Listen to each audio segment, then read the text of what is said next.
Queridos irmãos e irmãs, queridas crianças, aqui nos reunimos hoje então na casa do Senhor para participarmos da Santa Missa, o dia do Senhor.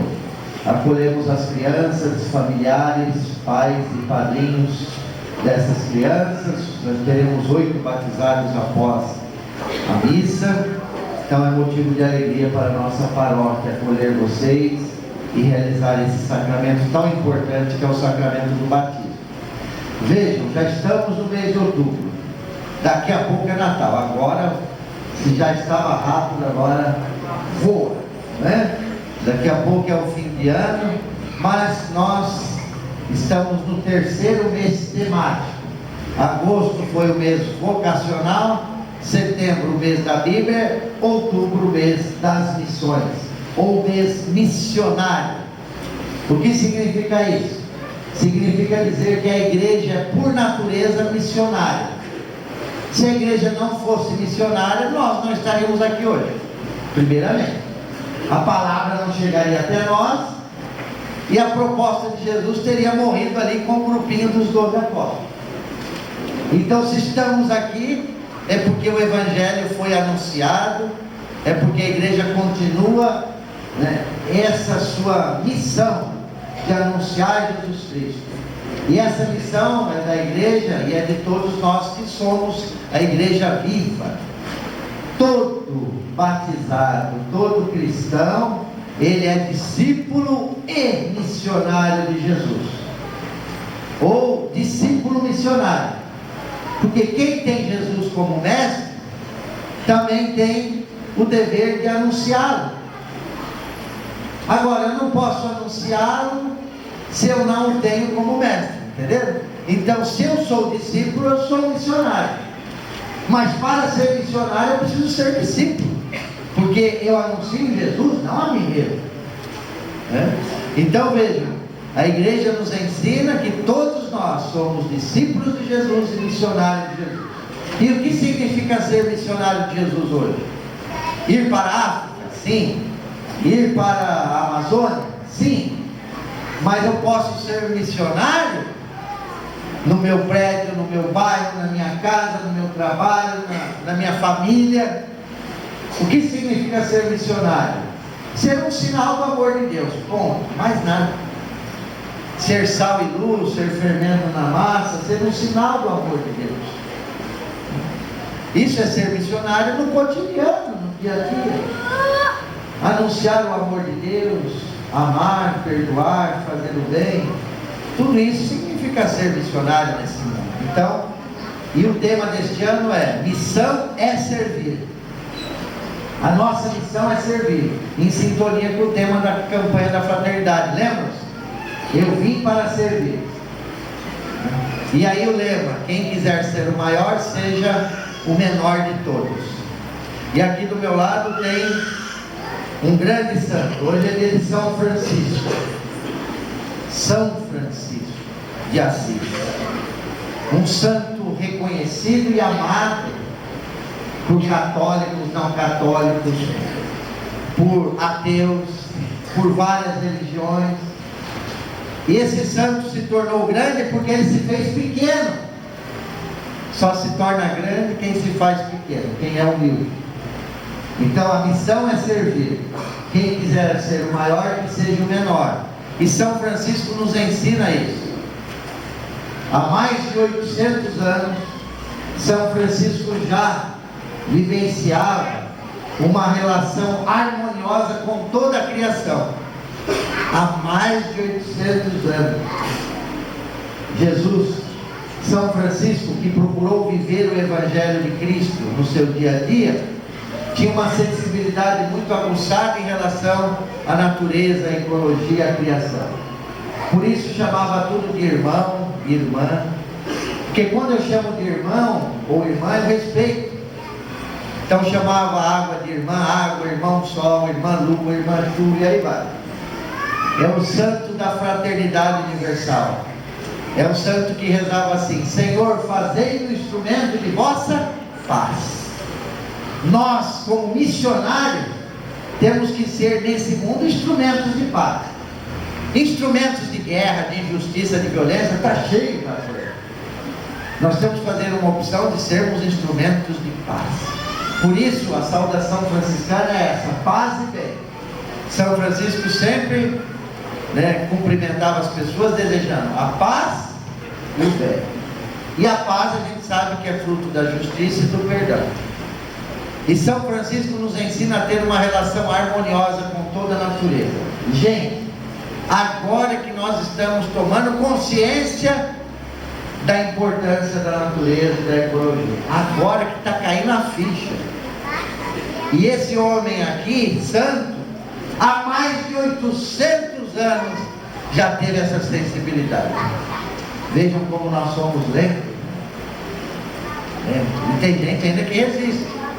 Por isso a encíclica do Papa, Laudato Si, louvado sejas, é o cântico de São Francisco. Por isso o Papa escolheu como nome Francisco, para procurar imitar esse grande homem que é grande porque se fez pequeno. Isso é ser missionário. E nesse primeiro domingo, vocês viram ali um globo e a cor verde, que é a cor do continente africano. Durante esta semana, vamos rezar pelo continente africano. Gente, nós brasileiros, e vou dizer, a humanidade toda, tem uma dívida impagável com o continente africano. Impagável. Por mais que a gente tente resolver, nós vamos ter que prestar conta dessa dívida para Deus. A Europa tem uma dívida impagável, nós brasileiros temos uma dívida impagável com o continente africano, com a população afrodescendente, a questão da escravidão e tudo mais. E a escravidão que continua, é o negro que não tem acesso, e esse papo de democracia racial, isso é romântico, porque o preconceito continua, e o continente africano ainda é lugar de exploração, lugar de morte. Vejam a questão do ebola e tantas outras doenças, malária. Quantas empresas ainda utilizam daquela população para fazer pesquisas de medicamentos, para enriquecer a indústria farmacêutica, sem nenhum protocolo, sem nenhum respeito à dignidade humana, usando pessoas como cobaia, porque são negros, porque são vulneráveis. Vejam a indústria farmacêutica explorando aquele continente, vejam a indústria armamentista, bélica explorando, vejam a questão dos diamantes. E nós estamos no século 21. Então pensar no continente africano, é pensar que nós temos uma dívida e que nós somos responsáveis sim. Ah, mas eu não tenho nada a ver com isso. Tem. A gente precisa retomar Dostoiévski, que dizia: somos todos culpados, e eu mais do que os outros. Nós temos que dar a nossa contribuição para acabar com a exploração, com a injustiça. Isso é ser missionário, isso é ser cristão nesse mundo. E não é fácil não. Então, rezemos pelo continente africano, não para ter pena, mas para dizer que aquele continente ainda continua sendo explorado. E os descendentes daquele continente ainda são explorados no Brasil, na nossa cara, do nosso lado. Então temos ainda muito o que fazer. Bom, outubro também nós celebramos Santa Teresinha, padroeira das missões. Celebramos os anjos da guarda no último dia 2. Ultimamente quem tem dado mais trabalho para os anjos são os grandes, as crianças mesmo, nós. Então, vamos pedir que o anjo da guarda nos proteja dos males, mas também nos mantenha no caminho de Deus. Ele nos guarda dos males, mas o anjo da guarda também nos mantém no caminho de Deus, no caminho da vida. Senão a gente se desvia, pega algum atalho e vai para um outro caminho. Então, quanta riqueza nesse mês de outubro, sem contar a festa da Mãe Aparecida já no próximo dia 12 e tudo mais que nós vamos celebrar nesse mês de outubro. Bom, vamos agora passar já para a palavra de Deus. Fiz uma introdução muito longa, mas eu tenho que falar da palavra de Deus porque é um tema muito importante. Vejam, é o tema do matrimônio, o tema da família. começou hoje o Sínodo da Família, lá em Roma. Então a igreja, ela vai se debruçar sobre esse tema da família, do divórcio, da nulidade matrimonial. São temas que estão aí na ordem do dia. São temas difíceis. Tanto é que tentaram pegar Jesus nesse tema. Fizeram a pergunta para Jesus na tentativa de pegar em alguma contradição. E depois que Jesus colocou a questão, os discípulos novamente voltaram ao tema. Vejam, é interessante, como é um tema complexo, difícil. Então vejam, nós estamos no livro do Gênesis. Qual é o projeto de Deus? Qual é o plano de Deus? É a família. Não é bom que o homem fique só. Esse é o projeto de Deus. Então, Deus criou o homem e a mulher, e por 2 vezes aparece ali uma semelhante a ele. 2 vezes aparece na primeira leitura a expressão semelhante. Então a mulher não é nem mais nem menos, é semelhante, é igual. É carne da minha carne, osso dos meus ossos. É a mesma natureza, a mesma matéria. Então, se tem na nossa sociedade ainda a desvalorização da mulher, isso não faz parte do projeto de Deus. Se alguém coloca a mulher abaixo do homem, isso é machismo. Isso não está dentro do projeto de Deus. Por 2 vezes, depois vocês verifiquem, semelhante. E ainda hoje a mulher é colocada abaixo, ganha menos do que o homem, aí vai. Mas aí, se a gente começar a refletir todas essas questões, nós vamos ficar até 2 horas da tarde, aí não dá, né? Mas semelhante, carne da minha carne, osso dos meus ossos. E os dois se unem, e a partir dessa união, desse amor, se tornam uma só carne. São 2 inteiros que se unem no amor para se tornar uma só carne, ou seja, sentir na própria pele tanto a dor quanto a alegria do outro, e constituir uma família. Esse é o projeto de Deus que está aí no livro do Gênesis. Esse é o plano de Deus para nós. Esse é o ideal. O ideal. Mas para que isso aconteça, gente, nós precisamos colocar a seguinte questão: será que o homem moderno, a mulher moderna, será que nós estamos preparados para assumir um compromisso duradouro e definitivo? Será que nós entendemos o que é fidelidade, o que é indissolubilidade do matrimônio? Num mundo marcado pelo consumo, pelo descarte, como diz o Papa Francisco, a gente troca de celular a cada 6 meses, troca de computador, troca de carro, troca de TV, porque a TV de tubo não serve, agora é de LED, depois não sei o que. Nesse mundo do consumo, como é que eu posso falar em fidelidade, em indissolubilidade para sempre? Vejam como a questão cultural interfere na maneira de ver até a família, o casamento. Se eu posso trocar de telefone e de TV, porque eu tenho que ficar com a minha esposa, com o meu marido a vida toda? Então essas questões do consumo, essas questões culturais, atingem diretamente a família. Será que o ser moderno, o ser humano moderno, ele é capaz de assumir um compromisso como esse? E se ele é capaz de assumir, será que ele consegue hoje bancar um compromisso de amor para sempre? Consegue, porque está no projeto de Deus. Mas para isso aí a gente já vai para a segunda leitura. Não tem nenhum casamento que se mantém sem o sofrimento e sem a capacidade de morrer. Vocês viram que a segunda leitura fala que Jesus morreu para nos salvar, que Jesus passou pelo sofrimento. Se eu quero salvar o meu casamento ou manter a minha família, eu tenho que aprender o que significa morrer para a minha vontade, para alguns interesses, abrir mão de algumas coisas em vista de um bem maior. Será que nós também modernos, nesse mundo do progresso e da técnica, sabemos o que significa significa hoje o sacrifício, o morrer, o abrir mão? Não, eu não abro mão. Eu não quero sofrer. Então, na primeira crise, a separação. Todas as famílias que estão aqui sabem que nenhum casamento se mantém sem a capacidade de lidar com a crise, com o sofrimento e sem a capacidade de saber morrer a cada dia em vista de um bem maior.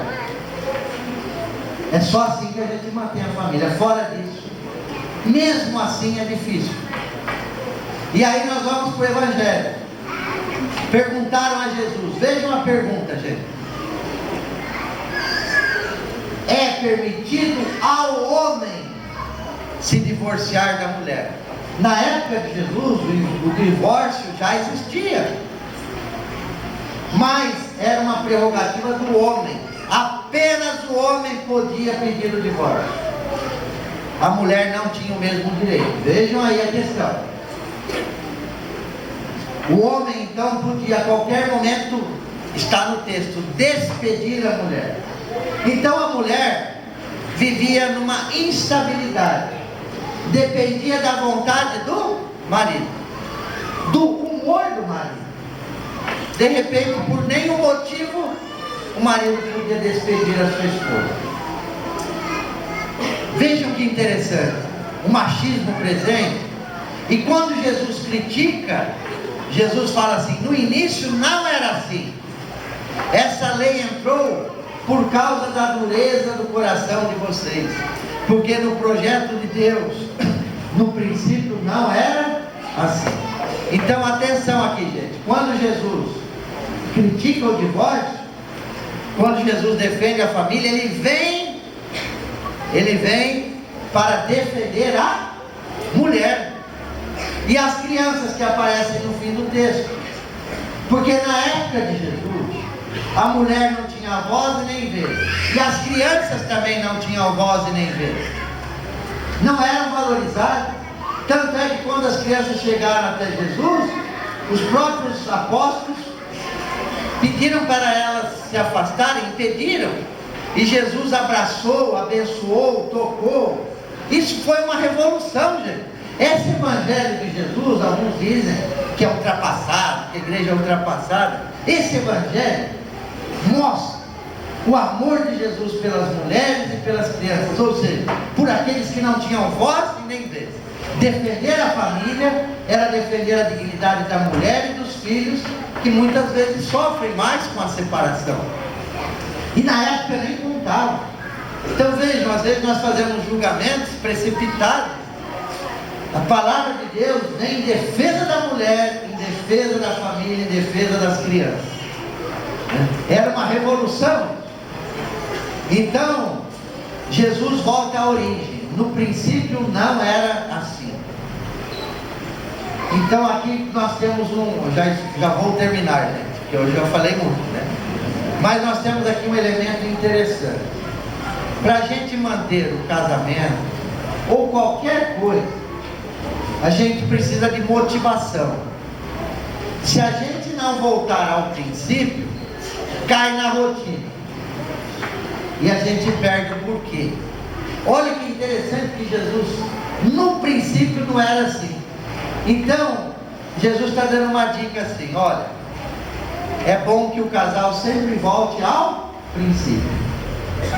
Ao primeiro olhar, ao primeiro encontro, e se a coisa não vai bem, falar, mas no princípio não era assim, por que a gente chegou nessa situação?